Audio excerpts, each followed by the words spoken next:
Hello, thanks for visiting my reading room. I'm Nancy, reader and tutor, and small business owner of West Coast Polar Ice, Italian ice and frozen specialties. I love the mango sorbet, and coconut is becoming one of my favorites.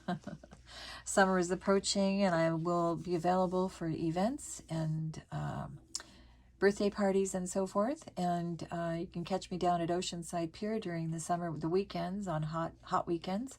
So I'm getting ready for that. And but reading aloud is a labor of love for me. I upload these videos in hopes that they will reach people who would appreciate them. I know that I speak for others. I know I'm not the only one that knows that they can improve their vocabulary, right?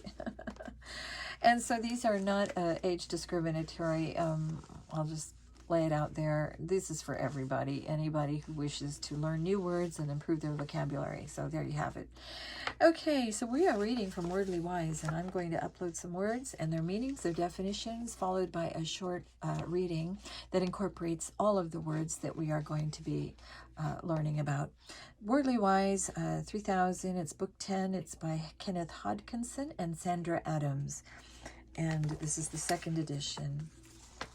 And so we begin with word number 1, agrarian. It's an adjective having to do with farming or agriculture. At the state fair, everyone was talking about the grain harvest and other agrarian concerns. Burgeon. It's a verb, to grow and expand rapidly, or to flourish. The burgeoning population of Las Vegas puts a strain on the area's resources. Cataclysm, word number 3, a noun, a sudden and violent change, a catastrophe. It would take a long time to rebuild the city of New Orleans fully after the cataclysm of 2005's Hurricane Katrina. The area, this is also an adjective, used as an adjective. The area survived several cataclysmic events, including a tornado and a flood. Culinary, an adjective, having to do with cooking. Julia Child, a well-known cookbook author and chef, had a great deal of culinary expertise. Denigrate, a verb, to attack the reputation of, to criticize in a derogatory manner. The sales manager denigrated his competitors' products. Gourmet, a noun, a person who likes fine food and is a good food judge of its quality. To his great satisfaction, the meal Tom had spent hours preparing was fit for a gourmet. It's also an adjective. She is willing to spend the extra money to go to gourmet restaurants because she loves good food.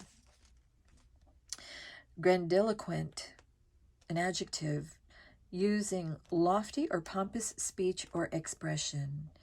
He began in grandiloquent fashion by addressing his listeners as my fellow toilers in the vineyard of scientific truth. Grandiloquence is also a noun. The grandiloquence of her writing was meant to impress her teacher. Hybrid, noun, the offspring of two animals or plants of different species or varieties. The sweet corn hybrid is disease resistant. Anything that is of mixed origin or composition. The committee is a hybrid. It consists of people from all over the performing arts. It's also an adjective. A Creole is a hybrid language composed of French, Spanish, and African dialects. Manifold, an adjective, having many different kinds, forms, or parts. As head of the student council, her duties were manifold. She did everything from stuffing envelopes to addressing the PTA. Palatable, an adjective, acceptable or pleasing, especially to the sense of taste. Although raw fish didn't sound very appeasing to me, or appetizing to me, sorry about that, appetizing to me, it was in fact surprisingly palatable. Panacea, a noun, something that is supposed to cure all ills or difficulties, a cure-all. Nuclear power plants were once hailed as the panacea for the world's energy problems. Plebeian, an adjective of or pertaining to the common people, common or unrefined. Although she was from a plebeian family, she was highly educated and had managed to travel a great deal. Scourge, a noun, something that causes great pain and suffering, a social evil. The scourge of AIDS infects populations worldwide.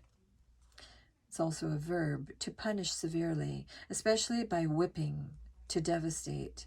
Runaway slaves could expect to be scourged if they were recaptured.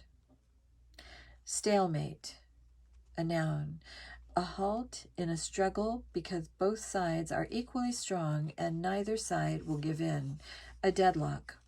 Both parties left the room when the negotiations turned into a stalemate. Temperate, adjective, mild, moderate, restrained.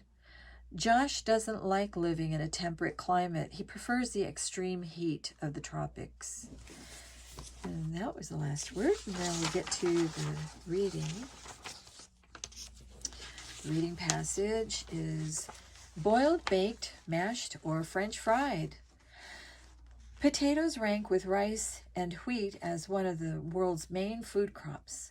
They are highly palatable and nutritious, providing vitamin C, protein, thiamine, and amino acids. In addition to being served alone, potatoes are also ground into flour that can be used in baking and as a thickener in sauces and soups. Recently, this plebeian vegetable has become fashionable in culinary circles. Many supermarkets now offer a wider range of potatoes because of their popularity. Snowflake, Black Russian, Pink Pearl, and Mrs. Moherley's Yellow are just a few of the more than 200 varieties currently available. Gourmets have even enjoyed 7-course all-potato dinners prepared by great chefs, beginning with potato soup and ending with potato and black truffle ice cream. Oh my God, that does not sound very appetizing. I'm sorry to interject there. The importance of the potato dates back centuries, indigenous to South America. The potato was first cultivated there by agrarian societies as early as 1800 years ago. The potato was introduced to Europe in the 1500s, where it was initially viewed with grave suspicion. Those who denigrated the potato falsely accused it of being poisonous and the cause of the prevalent diseases of the time. Eventually, however, Europeans came to appreciate the potato's manifold virtues. They learned that it had many advantages over the grains they relied on at the time. Potatoes could be stored easily over the winter, and they were not as subject to spoilage due to insects or disease. In addition, 1 acre of potatoes produced 4 times as much food as an acre of wheat or rye. In 1777, Austria went to war with its neighbor, Bavaria, over who could become the next Bavarian monarch. There was relatively little fighting during this war because the two countries spent most of their energy stealing potatoes and other supplies from one another. Ultimately, Austria and Bavaria ran out of potatoes and the conflict settled into a stalemate. This event popularly became known as the Potato War, although its grandiloquent title is the War of Bavarian Succession. I like the Potato War better. It sounds cool. A tragic event related to the potato was the Irish potato famine in the mid-19th century. The British government controlled Ireland and forced the Irish to maintain relatively small farms. As a result, the cultivation of the potato burgeoned in Ireland because it yields a relatively large amount of food in a small amount of space. By the mid-19th century, the people of Ireland had become economically dependent on this crop. The typical Irish peasant family of the period sustained itself almost exclusively on a diet of potatoes. Then in 1845, a disaster of cataclysmic proportions struck. Blight, a plant disease affecting the leaves and roots, destroyed the entire Irish potato crop. Over 1 million people died of starvation and related diseases because of the British policies on Ireland, which treated the poor harshly and played a role in bringing about needless deaths. To escape the scourge, an equal or greater number of Irish immigrated to other countries, mostly to the United States. In Peru, the birthplace of the potato, scientists at the International Potato Center at Molina worked to preserve the vegetable's full genetic diversity and to create new hybrid forms that are disease resistant and can thrive even in tropical as well as temperate climates. Although it is a panacea for world hunger, the potato plays a significant role in fulfilling the world's nutritional needs. And that's interesting, and I hope you all enjoyed that. Good night.